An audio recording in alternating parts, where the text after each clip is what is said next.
പാലത്തായിൽ ഈ കേസ് നടത്തുന്നതുമായി ബന്ധപ്പെട്ട സഹായം നൽകുന്നതിന് വേണ്ടി സഖാവ് ബൈജു MP ബൈജു CPM-ന്റെ ഭാനൂർ ലോക്കൽ കമ്മിറ്റി സെക്രട്ടറി കൺവീനറായിട്ടുള്ള കമ്മിറ്റിയാണ് ഈ കാലം അത്രയും ആ കേസുമായി ബന്ധപ്പെട്ട എല്ലാ പ്രവർത്തനങ്ങളും ഉൾപ്പെടുത്തിയിട്ടുള്ളത്. കേസിന്റെ നടത്തിപ്പിൽ ആരെങ്കിലും ഉണ്ടായിരുന്നോ? ആ കേസിലെ സാക്ഷി വിസ്താരത്തിൽ ഉണ്ടായിരുന്നോ? അതിന് അനുകൂലമായി മൊഴി കൊടുപ്പിക്കാൻ ഇവരെന്തെങ്കിലും സേവനം ചെയ്തിട്ടുണ്ടോ? ആ കുടുംബത്തിൽ ഈ കുട്ടിയുടെ അമ്മാവൻ അബ്ദുള്ള ഉൾപ്പെടെയുള്ള ആ കുടുംബത്തെ എപ്പോഴെങ്കിലും ഇവർ കൂടെ നിന്നിട്ടുണ്ടോ? ഇവർ ചെയ്തതെന്താ? പാലത്തായിലെ പെൺകുട്ടിയുമായി ബന്ധപ്പെട്ട വലിയ വിവാദങ്ങൾ ഉണ്ടാക്കിക്കൊണ്ടുവരാനാണ് ഇവർ ശ്രമിച്ചത്. അന്നും ഇന്നും എല്ലാ കാലത്തും അവർക്ക് ഒറ്റ ഉദ്ദേശമേ ഉള്ളൂ: പീഡിപ്പിക്കപ്പെട്ട പെൺകുട്ടിക്ക് എന്തെങ്കിലും പിന്തുണ നൽകുക, സഹായം നൽകുക എന്നതിനേക്കാൾ ഉപരിയായി ഈ പീഡനത്തെ CPM-നെതിരായി തിരിച്ചുവിടുക എന്നത് മാത്രമാണ് അവർ അന്നും ഇന്നും ശ്രമിച്ചുകൊണ്ടിരിക്കുന്ന കാര്യം. ഞാൻ ചോദിക്കുന്നു, ഈ പീഡിപ്പിക്കപ്പെട്ട പെൺകുട്ടികളോടുള്ള സഹതാപമായിരുന്നുവെങ്കിൽ, അതിനുള്ള പിന്തുണയായിരുന്നുവെങ്കിൽ, ഈ കേരളത്തിൽ ഉസ്താദുമാർ പീഡിപ്പിച്ച എത്ര പെൺകുട്ടികളുടെ വാർത്ത, ആൺകുട്ടികളുടെ വാർത്ത നമ്മൾ കണ്ടിട്ടുണ്ട്?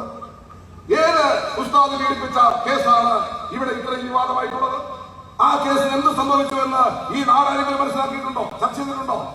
നിങ്ങളുടെ പ്രശ്നം പീഡിപ്പിക്കപ്പെട്ടു എന്നുള്ളതല്ല. പീഡിപ്പിച്ചത് ഹിന്ദുവാണ്, പീഡിപ്പിക്കപ്പെട്ടത് മുസ്ലിം പെൺകുട്ടിയാണ്. ആ ഒരൊറ്റ ചിന്ത മാത്രമാണ് SDPക്കാരുടെ ചിന്ത. അത് കുടുംബായ ചിന്തയാണ്, ലീഗിന്റെ ചിന്തയാണ്, അത് വർഗീയതയാണ്.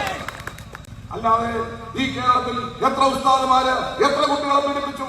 ആണ് പെണ്ണ് വ്യത്യാസമില്ലാതെ പീഡിപ്പിച്ചില്ലേ? ആ കേസിൽ എന്ത് സംഭവിച്ചുവെന്ന് ഇവരാരെങ്കിലും അന്വേഷിച്ചിട്ടുണ്ടോ? അതിന്റെ പേരിൽ ഏതെങ്കിലും ആക്ഷൻ കമ്മിറ്റി ഉണ്ടോ? എന്തെങ്കിലും പ്രസംഗമുണ്ടോ? എന്തെങ്കിലും മുദ്രാവാക്യമുണ്ടോ? ഇല്ലല്ലോ. നിങ്ങളുടേത് വർഗീയതയാണ്. എന്നാൽ ഞങ്ങൾ കമ്മ്യൂണിസ്റ്റുകാർ അങ്ങനെയല്ല പ്രശ്നങ്ങളെ സമീപിക്കുന്നത്. മുസ്ലിമാണോ പീഡിപ്പിക്കപ്പെട്ടത്, ഹിന്ദുവാണോ പീഡിപ്പിക്കേണ്ടത് എന്നല്ല.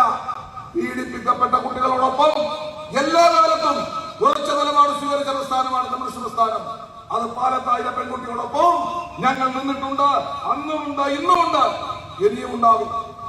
നിങ്ങളുടെ കുടുസായ സങ്കുചിതമായ വർഗീയ മനോഭാവമല്ലാതെ മറ്റൊന്നുമല്ല എന്ന് ഈ നാട്ടിലെ ആർക്കാണ് അറിയാത്തത്? ആർക്കറിയാത്തത്? എന്താ പ്രശ്നം? പാലത്തായിലെ പെൺകുട്ടിയുമായി ബന്ധപ്പെട്ട് കേസ് രജിസ്റ്റർ ചെയ്തപ്പോ അത് കുട്ടിയുടെ മൊഴിയിൽ ചില വൈരുദ്ധ്യങ്ങളുണ്ട് എന്നതിന്റെ അടിസ്ഥാനത്തിൽ ലോക്കൽ പോലീസ് ആ കേസ് മുന്നോട്ട് കൊണ്ടുപോകുന്നതിന് താല്പര്യമെടുത്തില്ല. കാരണം എന്താ? കുട്ടിയുടെ മൊഴിയിൽ വൈരുദ്ധ്യങ്ങളുണ്ട് എന്ന് ചൂണ്ടിക്കാണിച്ചിട്ട്. അങ്ങനെ വരുമ്പോ സ്വാഭാവികമായിട്ടും ആ കേസ് കുറ്റവാളി രക്ഷപ്പെട്ടേക്കും എന്നൊരു സ്ഥിതി വന്നു. ഈ സ്ഥിതി വന്നപ്പോ ഞങ്ങളാണ് ഇടപെട്ടത്, നിങ്ങളല്ല. ഈ സംസ്ഥാനത്ത് സർക്കാർ നേതൃത്വം നൽകുന്നൊരു പാർട്ടി എന്ന നിലയിൽ CPM-ന്റെ പാനൂർ ഏരിയ കമ്മിറ്റിയും കണ്ണൂർ ജില്ലാ കമ്മിറ്റി നേതൃത്വവും സംസ്ഥാന പാർട്ടി നേതൃത്വത്തെ ബന്ധപ്പെട്ടുകൊണ്ട് സർക്കാരിനോട് ആവശ്യപ്പെട്ട പുതിയ അന്വേഷണ സംവിധാനം ഉണ്ടാക്കണമെന്ന് ആവശ്യപ്പെട്ടു. ലോക്കൽ പോലീസിന്റെ ഭാഗമായിട്ട് ആ കേസിൽ ഒരു സ്തംഭനാവസ്ഥയുണ്ട്. അതുകൊണ്ട് കൂടുതൽ ശരിയായ രീതിയിൽ അന്വേഷണം നടക്കണമെങ്കിൽ ഒരു കൃത്യമായ അന്വേഷണ സംവിധാനം വേണം. ആവശ്യപ്പെട്ടത് ഞങ്ങളാണ്, നിങ്ങളല്ല. SDPക്കാരൻ ആവശ്യപ്പെട്ടോ? മുസ്ലിം ലീഗുകാരൻ ആവശ്യപ്പെട്ടോ? ആണോ? അങ്ങനെയാണോ SIT വന്നത്? സ്പെഷ്യൽ ഇൻവെസ്റ്റിഗേഷൻ ടീം വന്നത് അങ്ങനെയാണോ? അല്ല, ഞങ്ങളാണ് ആവശ്യപ്പെട്ടത്.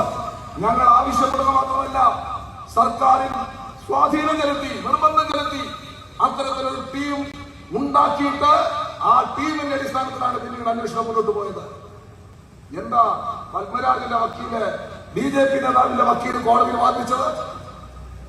വാദിച്ചത് ഈ സ്പെഷ്യൽ ഇൻവെസ്റ്റിഗേഷൻ ടീമിന്റെ ഭാഗമായി പ്രവർത്തിച്ച DYSP അല്ലെങ്കിൽ ACP അദ്ദേഹം ഇപ്പോൾ ശ്രീകണ്ഠാപുരം നഗരസഭയിൽ LPF-ന്റെ സ്ഥാനാർത്ഥിയാണ്. അദ്ദേഹം വിരമിച്ചു.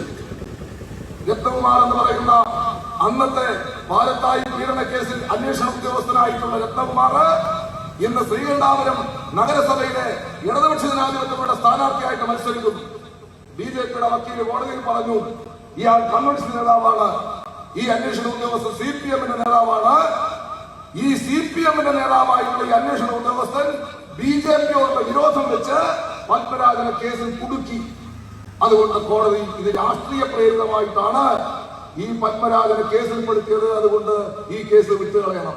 ഇതാണ് വാദം. ആര്? പത്മരാജന്റെ വക്കീലിന്റെ വാദം. നിങ്ങളെന്താ ഇവിടെ പറയുന്നത്? നിങ്ങൾ പറയുന്നത് പത്മരാജനെ രക്ഷിക്കാൻ നിങ്ങൾ ശ്രമിച്ചുവെന്ന്. BJP-ക്കാരും കോടതിയിൽ വാദിക്കുന്നത് CPM-കാര് അന്വേഷണ ഉദ്യോഗസ്ഥരെ സ്വാധീനിച്ച് പത്മരാജനെ കുടുക്കിയെന്ന്. ഇതിലേതാ ജനങ്ങൾ വിശ്വസിക്കേണ്ടത്? നിങ്ങൾ വൈകേണ്ടി പറയുന്നു CPM BJP രക്ഷിക്കാൻ ശ്രമിച്ചു, പീഡിപ്പിച്ച BJP നേതാവ് രക്ഷിക്കാൻ ശ്രമിച്ചു എന്ന്. കോടതിയിൽ BJP-യുടെ വക്കീല് പറയുന്നു പത്മരാജനെ കുടുക്കിയത് CPM ആണ് എന്ന്. ഇത് തമ്മിൽ വ്യത്യാസമില്ലേ? ഇതിൽ ആര് പറയുന്നതാണ് ജനങ്ങൾ വിശ്വസിക്കേണ്ടത്? അതാണ് ഞാൻ പറഞ്ഞത്. നിങ്ങൾക്ക് കുട്ടി പീഡിപ്പിക്കപ്പെട്ടു എന്നതല്ലല്ലോ പ്രശ്നം. പീഡിപ്പിക്കപ്പെട്ട കുട്ടിയോട് എന്തെങ്കിലും സഹാനുഭൂതിയാണോ നിങ്ങൾക്കുള്ളത്? അല്ലേ അല്ല, നിങ്ങൾക്കുള്ളത് ശുദ്ധ വർഗീയതയാണ്. അതുകൊണ്ടാണ് ഈ കേരളത്തിൽ ഒരുപാട് പെൺകുട്ടികൾ പീഡിപ്പിക്കപ്പെട്ടിട്ടുണ്ട്. അവിടെ ഒന്നും നിങ്ങൾക്കൊരു താല്പര്യവും ഉണ്ടായിരുന്നില്ല എന്നുള്ളതും, എന്നാൽ ഈ കാര്യത്തിൽ CPM-നെ അടിക്കാൻ നിങ്ങൾ ശ്രമിക്കുന്നു എന്നുള്ളതും നമുക്ക് മനസ്സിലാക്കാൻ സാധിക്കുന്നു. മുസ്ലിം ലീഗ് ഞങ്ങളെ ഈ കേസുമായി ബന്ധപ്പെട്ട്, പാലത്തായി കേസുമായി ബന്ധപ്പെട്ട് CPM-നെ BJP-യെ സഹായിക്കുന്ന, BJP-യെ പിന്തുണക്കുന്ന സംഘികളായി ചിത്രീകരിക്കുന്നു, സംഘാവായിട്ട് ചിത്രീകരിക്കുന്നു. CPM-ഉം RSS-ഉം തമ്മിൽ വലിയ കൊളാബറേഷനാണ് എന്നാണ് പറയുന്നത്. ഇത് ഈ പാലത്തായിലെ പെൺകുട്ടിയെ പീഡിപ്പിച്ച പത്മരാജൻ രക്ഷിക്കാൻ വേണ്ടിയിട്ട് BJP CPM എന്ന ധാരണയുണ്ടാക്കുന്നത്. ഉളുപ്പുണ്ടോ നിങ്ങൾക്ക്? ഉളുപ്പുണ്ടോ?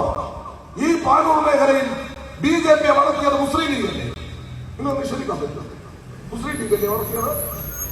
ഞാൻ ചോദിക്കുന്നു, ഇവിടെ 1980 നടന്ന പെരിങ്ങളം നിയോജക മണ്ഡലത്തിലെ തെരഞ്ഞെടുപ്പ്, ആ തെരഞ്ഞെടുപ്പിനോട് കൂടിയാണ് പെരിങ്ങളത്തിന്റെ രാഷ്ട്രീയം മാറി മറിഞ്ഞത്. അന്ന് ഇടതുപക്ഷ ജനാധിപത്യ മുന്നണി സ്ഥാനാർത്ഥിയായിട്ട് AK ശശീന്ദ്രൻ മത്സരിച്ചു. AK ശശീന്ദ്രൻ LDF സ്ഥാനാർത്ഥി. ആരാ ലീഗിന്റെ സ്ഥാനാർത്ഥി? കോൺഗ്രസിന്റെ സ്ഥാനാർത്ഥി KG മാരാർ. KG മാരാർ കോൺഗ്രസും മുസ്ലിം ലീഗും പിന്തുണച്ച സ്ഥാനാർത്ഥി അല്ലേ? ഞങ്ങൾക്കെതിരായി AK ശശീന്ദ്രൻ ഞങ്ങൾ പിന്തുണച്ചു. അന്നാണ് AK ശശീന്ദ്രൻ LDF-ന്റെ ബാനറിൽ ആദ്യമായി ഈ പെരിങ്ങളത്തിൽ രാഷ്ട്രീയത്തിൽ തെരഞ്ഞെടുക്കപ്പെട്ടു വന്നത്. KG മാരാറെ പരാജയപ്പെടുത്തിയിട്ട് KG മാരാറെ അവതരിപ്പിക്കാൻ വേണ്ടി ഇന്ത്യൻ യൂണിയൻ മുസ്ലിം ലീഗുകാര് ഈ മണ്ഡലത്തിൽ പ്രവർത്തിച്ച് തെരഞ്ഞെടുപ്പ് കഴിയുമ്പോഴേക്ക് എന്താ സംഭവിച്ചത്? ആ കൂടുതൽ സ്വാധീന ശക്തി ചെലുത്തുന്ന സ്ഥിതി ഉണ്ടായി. ആരിലൂടെ? നിങ്ങൾ പിന്തുണച്ചുണ്ടാക്കിയ ശക്തി. KG മാരാറെയും RSS-നെയും BJP-യെയും നിങ്ങൾ വെള്ളപൂശി. ആ അനുകൂലമായ സാഹചര്യം ഉപയോഗിച്ചുകൊണ്ട് അവർ എറണാകുളത്തും പത്തായക്കുന്നിലും കൊയിലൂരിലും അങ്ങനെ ഈ പാനൂരിലെ വ്യത്യസ്ത മേഖലകളിൽ BJP RSS കുറെ കൂടി താവളങ്ങൾ സൃഷ്ടിക്കുന്നതിലേക്ക് എത്തി നിങ്ങളുടെ പിന്തുണയോടുകൂടി. മാത്രമാണോ? പിന്നീട് CPM-ന്റെ പ്രവർത്തകന്മാരെ 1980-കൾക്ക് ശേഷം നിരവധി പ്രവർത്തകന്മാരെ കൊന്നു തള്ളുന്നൊരു സാഹചര്യമുണ്ടായി. നിരവധി പാർട്ടി സഖാക്കളെ കൈയും കാലും വെട്ടി, ചിലരുടെ കൈ വെട്ടി, ചിലരുടെ കൈയും കാലും വെട്ടി, അങ്ങനെ ശരീരം അംഗവൈകല്യം വരുത്തിക്കൊണ്ട് ഈ മേഖലയിലാകെ RSS ഉറഞ്ഞു തുള്ളാൻ തുടങ്ങി. അത്തരമൊരു ഘട്ടത്തിൽ അന്നത്തെ BJP-യുടെ നേതാക്കന്മാരെ, അന്ന് BJP-യുടെ നേതാവായിരുന്നു OK വാസു മാസ്റ്റർ, അന്നും ഇന്നും RSS-ന്റെ നേതാവാണ് പന്നന്നൂർ രാമചന്ദ്രൻ, പന്നന്നൂർ രാഘവൻ. ഇവരെല്ലാം ഗൾഫിലേക്ക് കൂട്ടിക്കൊണ്ടുപോയ കഥ നിങ്ങൾ മറന്നോ? നിങ്ങൾ മറന്നാലും ഞങ്ങൾ മറക്കില്ല. നിങ്ങൾ കൊടുത്ത വിസ, നിങ്ങൾ കൊടുത്ത ആതിഥ്യം, നിങ്ങൾ കാറിൽ സഞ്ചരിച്ച് പണം പിരിച്ചു കൊടുത്തു. എന്തിന്? CPM-കാരനെ കൊന്ന RSS-കാരന്റെ കേസ് നടത്താൻ വേണ്ടിയിട്ട്, CPM-കാരനെ ഇനിയും വെട്ടിക്കൊല്ലാൻ വേണ്ടി, അവർക്ക് ആയുധങ്ങൾ വാങ്ങാൻ വേണ്ടിയിട്ട്, ബോംബുണ്ടാക്കാൻ വേണ്ടിയിട്ട് പണം തിരിച്ചു കൊടുത്ത പാർട്ടിയാണ് നിങ്ങൾ, മുസ്ലിം ലീഗ് അല്ലേ? നിങ്ങൾക്ക് നിഷേധിക്കാൻ പറ്റുമോ? അതിന് ചിത്രങ്ങൾ ഞങ്ങളുടെ കയ്യിൽ ഇപ്പോഴും ഉണ്ട്. ഒരുമിച്ച് പോയി ഫണ്ട് തിരിച്ചു കൊടുക്കുന്ന ചിത്രം വേണോ? എന്നിട്ട് നിങ്ങളിപ്പോ ഞങ്ങളോട് പറയുകയാണ് പാലത്തായി കേസുമായി ബന്ധപ്പെട്ട് ഞങ്ങളും BJP-യും തമ്മിൽ യോജിപ്പ് എന്ന്. കമ്മ്യൂണിസ്റ്റുകാരന്റെ ചോര വീണ മണ്ണാണിത്. RSS-കാരുമായിട്ടുള്ള ഞങ്ങളുടെ പോരാട്ടം എന്ന് പറയുന്നത് മൈക്ക് കിട്ടുമ്പോൾ പ്രസംഗിക്കുന്ന ഒന്നല്ല. ഈ സഖാക്കൾ സ്വന്തം ജീവിതവും സമർപ്പിച്ച് നടത്തുന്ന പോരാട്ടമാണത്. നിങ്ങളെ ബോധ്യപ്പെടുത്തേണ്ട കാര്യമൊന്നും ഞങ്ങൾക്കറിയില്ല. ഞങ്ങൾക്ക് RSS-യുമായിട്ടുള്ള ശത്രുത എന്ന് പറയുന്നത് വ്യക്തികളുള്ള ശത്രുതയല്ല. RSS പ്രതിദാനം ചെയ്യുന്ന വർഗീയ രാഷ്ട്രീയത്തോടാണ് ഞങ്ങൾക്ക് ശത്രുത. ആ ശത്രു തന്നെയാണ് മുസ്ലിം ലീഗ് പ്രതിദാനം ചെയ്യുന്ന വർഗീയതയോട് ഞങ്ങൾക്കുള്ളത്. ഞങ്ങൾക്ക് ആ കാര്യത്തിൽ ഒരേ നിലപാടാണ്. അതുകൊണ്ട് ഞങ്ങളെ RSSുമായി കൂട്ടിക്കെട്ടിയിട്ട് രാഷ്ട്രീയമായിട്ട് അങ്ങ് മുതലെടുപ്പ് നടത്തി കളയാമെന്നാണ് നിങ്ങൾ വിചാരിക്കുന്നതെങ്കിൽ അതൊന്നും ഈ നാട് അംഗീകരിക്കില്ല എന്ന് മാത്രമേ ഈ ഘട്ടത്തിൽ ഞാൻ ഓർമ്മപ്പെടുത്തുന്നുള്ളൂ. മറ്റു വിഷയങ്ങളിലേക്കൊന്നും ഞാൻ കടന്നു പോകുന്നില്ല. സഖാവ് APയുടെ സ്മരണകൾക്ക് മുമ്പിൽ ആദരാഞ്ജലികൾ അർപ്പിച്ച് എന്റെ വാക്കുകൾ